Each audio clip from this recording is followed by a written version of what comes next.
مختلف ملکوں کے لوگوں اور اجنبیوں نے چند معمولی باتوں پر حضرت عثمان رضی اللہ تعالی عنہ کو شہید کر دیا۔ انہوں نے سرکشی کر کے حرام خون بہایا، شہر مدینہ کا تقدس پامال کیا۔ خدا کی قسم، عثمان کی ایک انگلی ان کے سارے روئے زمین کے عوام سے بڑھ کر ہے۔ عثمان مظلوم شہید کر دیے گئے، لہٰذا عثمان کے خون کا قصاص لے کر اسلام کو معزز کرو۔ ناظرین، ام المومنین حضرت عائشہ صدیقہ رضی اللہ تعالی عنہا نے جب قصاص کا مطالبہ کیا تو آپ کی اس دعوت پر ہزاروں مسلمان سر کٹانے کے لیے آمادہ ہو گئے، اور لاکھوں درم اور دینار اور اونٹ اس دعوت پر لوگوں نے جمع کرانا شروع کر دیے، اور 3000 افراد پر مشتمل یہ لشکر مکہ سے بصرہ کی طرف روانہ ہوا۔ ام المومنین حضرت عائشہ صدیقہ رضی اللہ تعالی عنہا کا مقصد یہی تھا کہ اس وقت یہودی ابن سبا اور حضرت عثمان رضی اللہ تعالی عنہ کے قاتلوں کا گروہ مدینہ ہی میں ہے۔ بصرہ میں اس وقت عثمان بن حنیف حاکم تھا، جسے حضرت علی رضی اللہ تعالی عنہ نے حاکم یعنی گورنر بنایا تھا۔ انہوں نے بصرہ آنے کا سبب پوچھا تو آپ نے تقریر کرتے ہوئے ارشاد فرمایا، لوگ عثمان پر اعتراض کرتے تھے اور ان کے نامزد کردہ گورنروں کی برائیاں بیان کرتے تھے، اور مدینہ آ کر ہم سے شکایتیں کرتے اور مشورہ چاہتے تھے۔ ہم شکایتوں پر غور کرتے تو عثمان کو نیکوکار، پرہیزگار اور سچا پاتے، اور شکایت کرنے والوں کو گناہ گار، غدار اور جھوٹا پاتے۔ ان کے دل میں کچھ ہوتا تھا اور زبان پر کچھ۔ جب ان کی قوت اور تعداد بڑھ گئی تو عثمان کے گھر میں گھس گئے اور بغیر کسی سبب اور عذر کے بے گناہ خون بہایا۔ لہٰذا خبردار ہو جاؤ کہ جو کام تمہیں کرنا ہے وہ عثمان کے قاتلوں کی گرفتاری اور کتاب اللہ کے حکام کا نفاذ ہے۔ لوگوں کے دلوں پر ایسا اثر ہوا کہ عثمان بن حنیف کی ایک فوج کا حصہ ان سے الگ ہو گیا۔ حضرت علی رضی اللہ تعالی عنہ کو یہ اطلاع بھی مل گئی کہ ام المومنین حضرت عائشہ صدیقہ رضی اللہ تعالی عنہ بصرہ کے لوگوں کو عثمان کے قصاص کی دعوت دے رہی ہیں۔ یہ مطالبہ شام کے ساتھ ساتھ بصرہ میں بھی زور پکڑ رہا ہے، چنانچہ آپ نے مجبوراً ام المومنین سے مقابلے کا عزم کرنا پڑا۔ بعض صحابہ نے اس جنگ کو روکنے کی کوشش بھی کی۔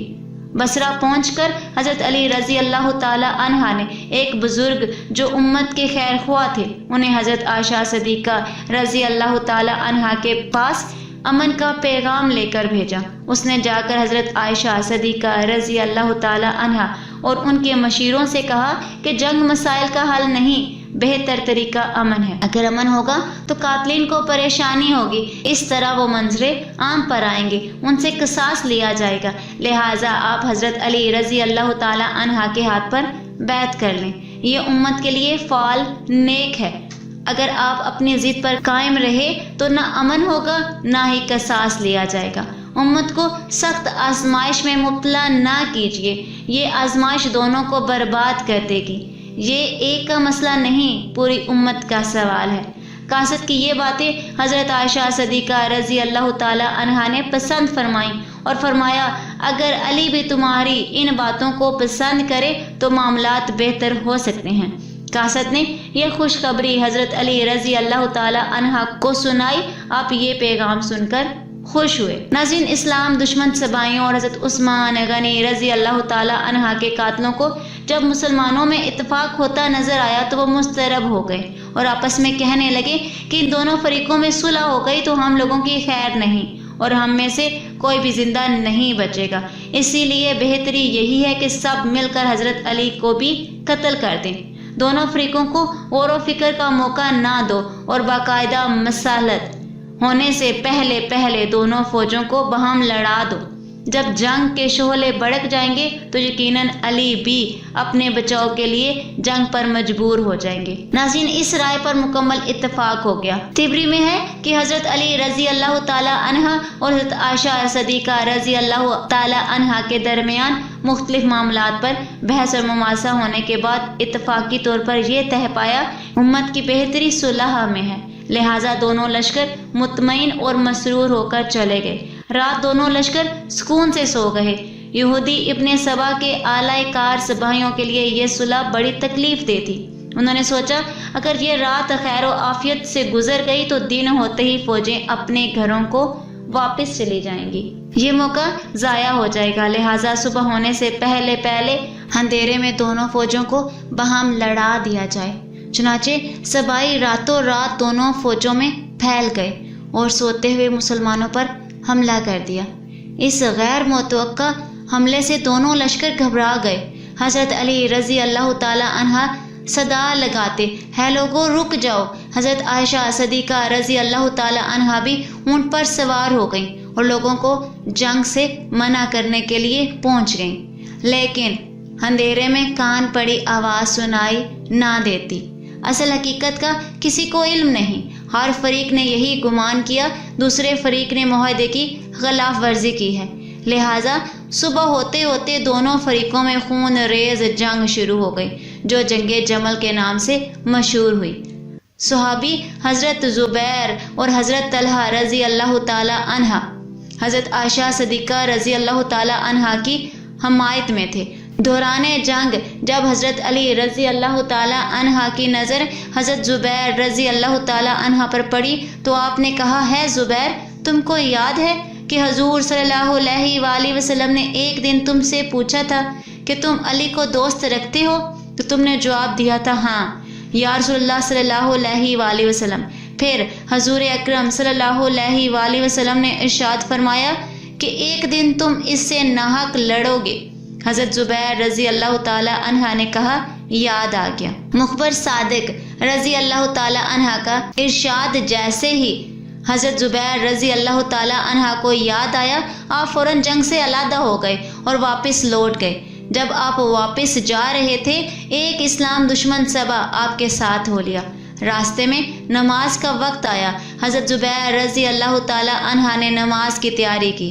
صباحی جو ظاہری اسلام کا لبادہ اوڑے ہوئے تھا اس نے بھی نماز کی تیاری کی اور آپ کی اقتداء میں کھڑا ہو گیا، اور حضرت زبیر رضی اللہ تعالی عنہ جیسے ہی سجدے میں گئے تو اسلام دشمن صباحی نے تلوار سے آپ کا سر قلم کر دیا اور آپ شہید ہو گئے۔ عمرو بن جرموس نامی یہ صباحی آپ کا سر اٹھا کر حضرت علی رضی اللہ تعالی عنہ کی خدمت میں آیا۔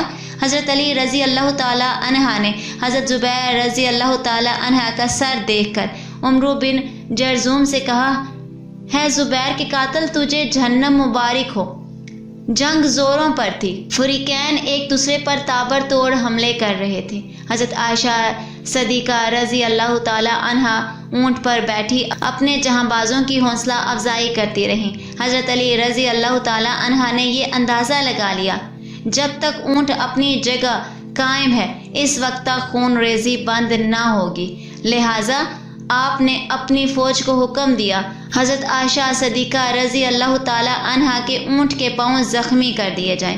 چنانچہ ایسا ہی ہوا، اونٹ زخمی ہو کر بیٹھ گیا۔ اونٹ بیٹھتے ہی جنگ کا نقشہ بدل گیا۔ حضرت عائشہ صدیقہ رضی اللہ تعالی عنہ کی فوج کی ہمت ٹوٹ گئی۔ حضرت علی علیہ السلام نے اعلان فرمایا کہ بھاگنے والے کو نہ پکڑا جائے، نہ کسی زخمی کو پامال کیا جائے، جو ہتھیار ڈال دے اسے امن فراہم کیا جائے۔ جنگ ختم ہونے پر حضرت علی رضی اللہ تعالی عنہ نے ام المومنین حضرت عائشہ صدیقہ رضی اللہ تعالی عنہ کے بھائی محمد بن ابی بکر رضی اللہ تعالی عنہ کو حکم دیا کہ وہ جا کر ام المومنین کی خیریت دریافت کرے کہ انہیں کوئی زخم تو نہیں لگا اور انہیں عزت کے ساتھ محل میں پہنچا دے۔